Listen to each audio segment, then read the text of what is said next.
di channel Ionosphere. Di video kali ini saya akan berbagi pengalaman saya bagaimana saya membangun motor ini, motor bebek jadi motor custom seperti ini. Jadi pengalaman bagaimana membangunnya dan 1 tahun saya menggunakan motor ini. Apa suka dukanya, simak video berikut ini. Jadi singkat cerita, motor ini saya bangun karena kondisi standarnya dulu motor ini aslinya terbakar. Jadi dari dulu saya pengen bikin motor seperti ini, moped custom, tapi kayak nggak ada waktu aja gitu, atau nggak terlaksana aja untuk bangun motor ini. Tapi akhirnya karena terjadi musibah, motor saya itu kebakar, jadi saya langsung custom aja, saya malas balikin standar lagi. Pertama-tama saya jelasin bagian intinya dulu, yaitu mesin dari motor ini. Itu saya menggunakan mesin Vega ZR, mungkin ada yang familiar dengan bentuk bloknya seperti ini. Nah, jadi videonya akan saya cantumin apabila ada. Ya, jadi seperti ini kondisi motornya setelah terbakar. Kondisinya lumayan mengenaskan, setengah dari bodi, setengah bodi ke belakang habis terlalap api. Jadi langsung saja motornya saya bongkar. Saya ngerjainnya bukan di bengkel khusus custom, tapi ini bengkel biasa yang kebetulan dia bisa ngelas dan bodywork. Dan saya juga tidak banyak ngambil footage saat proses pembangunannya, jadi langsung saja kita lanjut ke videonya. Jadi saya akan jelaskan apa saja yang diubah dari motor ini, mulai dari kaki-kakinya dulu. Ini velgnya masih saya pakai punyanya asli Vega ZR. Jadi saya cuma ganti bannya aja. Kebetulan saya pakai bannya itu Swallow. Saya cari yang dual purpose, tapi saya nggak nyari yang besar-besar banget. Ini kebetulan saya pakai bekasan dari motor bebek. Jadi nggak terlalu besar, tapi cukup untuk membuat gagah motor ini. Depan belakang sama-sama menggunakan ban dual purpose. Jadi di on road dia enak, di off road dia masih bisa dikit. Untuk shock breakernya saya pakai ya yang biasa aja, merek yang abal-abal juga. Karena di sini saya bangun motornya on budget, nggak terlalu banyak budget saya, jadi saya pakai yang ada aja. Kebetulan di copotan di bengkel tempat saya custom ini kebetulan ini ada, ya udah saya pakai ini aja. Kebetulan juga masih sehat kondisinya. Untuk knalpot ini kebetulan knalpot standarnya cuman dibobok aja. Ini kebetulan saya pas beli motor ini juga dapatnya knalpot seperti ini. Suaranya enak, nanti kita dengerin di akhir video. Untuk mesinnya tidak ada yang saya ubah. Ini masih dalamnya masih standar, nggak saya bore up. Pengennya nanti saya bore up, tapi masih saya pikir-pikir dulu. Nah, untuk paling yang berbeda itu adalah ininya aja, karena filter udaranya pasti saya cabut akhirnya karena pasti nggak sesuai dengan desain motor sekarang. Jadi saya pakai ini mangkok aluminium. Ini kalau beli di toko-toko juga ada. Jadi saya cat warna hitam dan saya buatkan bracket seperti ini.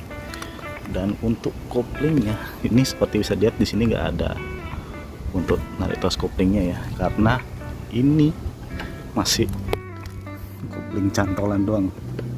Nah, itu jadi kopling babungan doang. Ini masih persnelannya masih kayak motor bebek biasa ya, jadi nggak usah pakai ngopling, itu cuma cantolan doang gitu. Tapi emang rencana kedepannya saya pengennya sih ganti pakai blok kopling, cuman belum dapat aja. Saya mau cari yang bekasan, sekali lagi on budget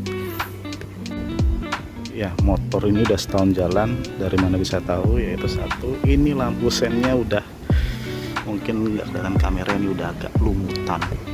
Jadi entah kenapa yang sebelah sini doang ngerembes, yang ini enggak. Lampu sennya pun ini yang sebelah kiri sudah tinggal 1 dot doang yang hidup.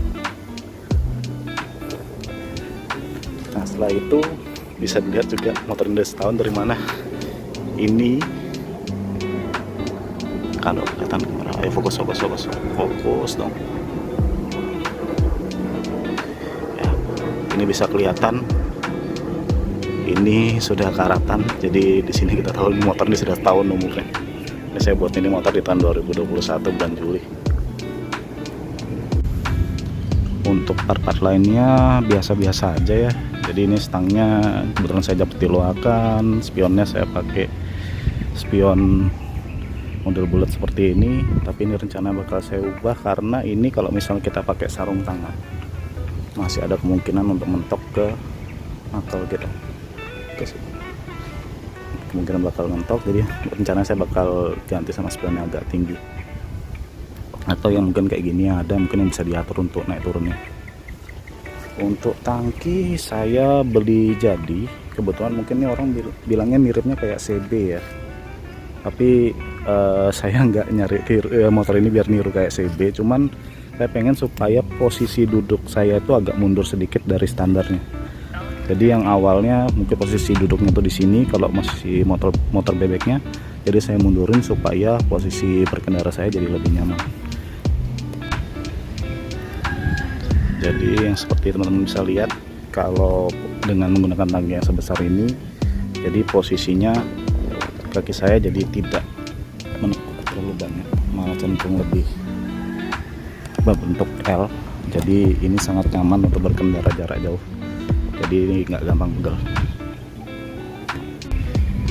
Stangnya pun saya kasih riser, jadi ini supaya posisi berkendaranya tuh agak mundur, tapi ini masih kurang tegak buat saya. Nanti mungkin bakal saya ganti lagi stangnya dengan posisi yang agak lebih mundur, jadi posisi berkendara saya akan semakin tegak dan semakin nyaman untuk berkendara jarak jauh. Nah, ini satu lagi untuk motor ini yang membuat custom motor ini jadi lebih asik. Memang saya custom motor ini lebih mengutamakan ke fungsi dulu daripada ke gaya belakangan. Jadi ini ground clearance-nya tinggi banget. Ini aja sampai saya dongkrak standar duanya saya panjangin, dan standar sampingnya juga saya panjangin karena ini udah tinggi banget. Ini naik trotoar juga bisa, naik turun trotoar juga bisa ini motor, karena udah tinggi banget. Ini ya dipengaruhi antara lain karena shocknya saya ganti udah lebih panjang daripada yang standar, lalu yang belakang juga saya lebih panjang daripada yang standar, dan ini bannya tentu saja lebih besar daripada ukuran standarnya motor Vega, jadi pasti lebih meninggikan ground clearance. Jadi ini bisa lewatin posisi tidur, maksud saya trotoar. Itu untuk kelebihannya, dan kekurangannya adalah karena saya masih pakai juga ini pakai swing arm standarnya, jadi untuk ngejar supaya motor ini jadi nggak aneh, jadi ini saya nggak bisa panjangin, nggak bisa terlalu panjang, jadi ini saya cuma bisa sendiri aja, kalau boncengan nggak bisa. Nah, itu kurangannya. Kemungkinan nanti bakal saya ubah lagi motor ini. Ini saya sudah cukup puas sebenarnya dengan motor ini, tapi saya pengen explore lagi motor ini, jadi mungkin joknya ini akan saya panjangkan lagi supaya biar bisa boncengan. Ini ketinggian posisinya, jadi bakal saya turunin lagi, dan swing arm ini mungkin saya akan panjangkan lagi sekian senti supaya ngejar biar tidak bantet kelihatannya, karena ini udah terlalu panjang, ini juga harus dipanjangin kalau untuk saya.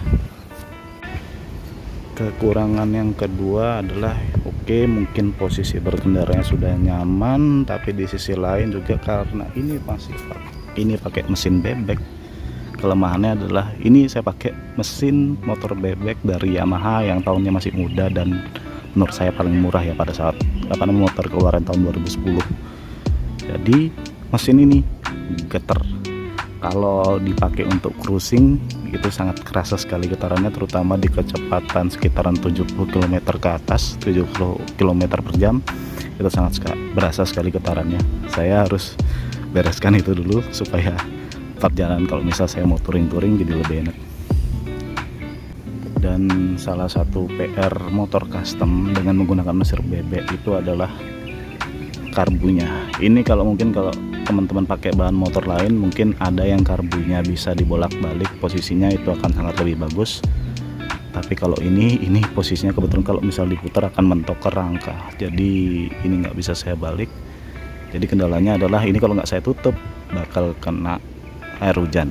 Ini pun masih saya ragu-ragu kalau misalnya dalam kondisi hujan tuh masih bisa lancar atau enggak, tapi selama ini saya bawa pada saat hujan masih lancar-lancar aja karena saya tambahin karet di sini, jadi agak maju posisinya, jadi kemungkinan untuk kena air hujan itu bakal lebih kecil.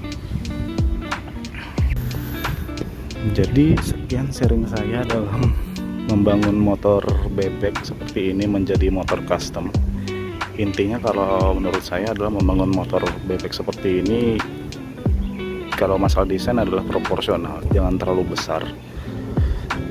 Dan mungkin kalau misalnya masukan dari saya adalah kalau milih mesin, pilihlah yang mesin yang teman-teman suka, yang teman-teman tahu. Jadi kalau misalnya teman-teman suka tuh misalnya mesin yang menurut teman-teman lebih nyaman daripada ini, itu ada banyak sekali. Jadi pilihlah mesin yang teman-teman suka. Nanti mungkin saya seperti yang tadi saya bilang, saya bangun motor ini mengutamakan kenyamanan, fungsi dulu daripada penampilan. Jadi mungkin saya akan rombak lagi ini rangkanya. Mungkin saya bakal bikin di sini akan ada penutup. Jadi bakal ada bagasi di sini, walaupun sebenarnya ini desainnya adalah kalau bisa dibilang adalah desain moped kalau menurut Ateng Katros. Jadi kalau desain motor moped itu adalah ciri khasnya adalah bolong di tengah sini. Nah, tapi kalau menurut desain yang sekali lagi saya lihat dari videonya Ateng Katros adalah lebih baik kalau misalnya bikin motor moped adalah bikin dari rangka yang dari sini turunnya drastis langsung lurus gini. Jadi kopongnya lebih berasa banget. Tapi sekali lagi di sini saya custom untuk mengejar lebih fungsi lebih dahulu. Jadi ini akan saya tutup nantinya. Ya nanti bagaimana caranya saya akan mikir supaya desainnya nggak aneh, tapi ini bakal jadi seperti laci di motor matic gitulah. Jadi mungkin saya akan ubah-ubah lagi, tunggu aja. Sekian video dari saya, semoga bermanfaat. Dan kalau misalnya teman-teman ada masukan atau yang pengen ditanyakan, boleh berbagi di kolom komentar. Terima kasih, selamat menonton.